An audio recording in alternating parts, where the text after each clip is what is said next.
Nakibahagi sina dating Manila Mayor Isko Moreno Domagoso at Manila Vice Mayoralty candidate Chi Atienza sa Christmas party ng mga opisyal ng barangay ng 12 zona ng Distrito 4 o ang Sampaloc District, Lunes ng umaga. Umabot sa mahigit 1,400 barangay chairpersons, barangay councilors, sangguniang kabataan chairpersons, barangay executive officers at barangay administrative staffs ang dumalo sa pagtitipon.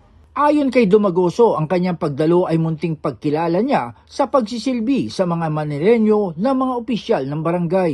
This is a Thanksgiving party sa ating mga lingkod bayan sa barangayan. No? Dahil ito'y paraan na rin ng pagpapasalamat ko sa kanila. So ito na rin yung way namin ng pagpapasalamat. Tinauna rin namin ang Pasko. Alam mo naman ang Pasko ay ang diwa niyan ay pagmamahalan, pagbibigayan, at ito naman, a matter of gratitude to them. Ayon naman kay Atienza, ang pagbibigay importansya nila ni Domagoso at ng bumubuo ng kanilang Yormes Choice sa mga opisyal ng barangay ay pagpapakita ng kanilang pagbibigay halaga hanggang sa mga maliliit na lingkod bayan. It symbolizes what they can expect in time na talagang aalagaan ni Yorme ang barangayan dahil kaagapay yan for inclusive governance sa Manila. Pagbabalik tanaw ni Domagoso, nung kasagsagan ng COVID-19 pandemic, ang mga opisyal ng barangay ang nakatuwang niya sa paghahatid ng mga pangangailangan ng mga Manileño, gaya ng mga pagkain, gamot at iba pang COVID-19 essentials. Noong panahon ng pandemya, naging efficient yung delivery of services, lalong-lalo na yung mga food boxes during the time ng pandemic kasi sa Maynila nagkaroon ng food boxes regularly for 8 months straight at the height of pandemic.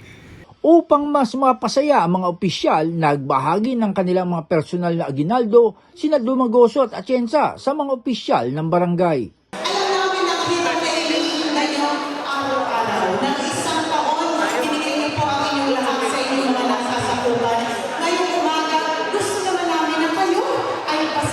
Napakahalaga ng partisipasyon ng barangay sa pamamahala, partikular sa kaayusan, kalinisan at kapanatagan ng pamumuhay ng ating mga nasasakupan sa barangay.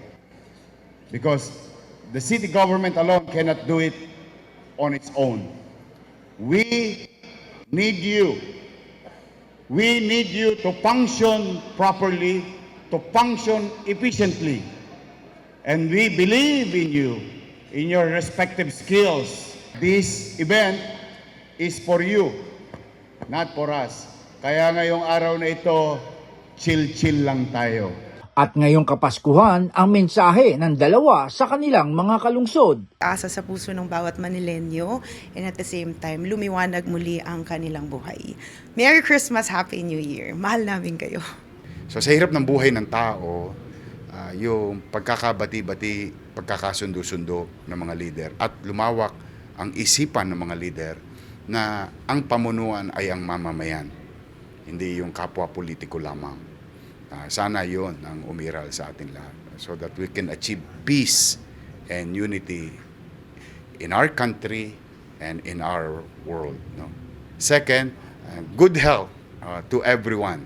Yung pera, mawawala, pwedeng kitain, pwedeng mawala, gastusin, and so on and so forth.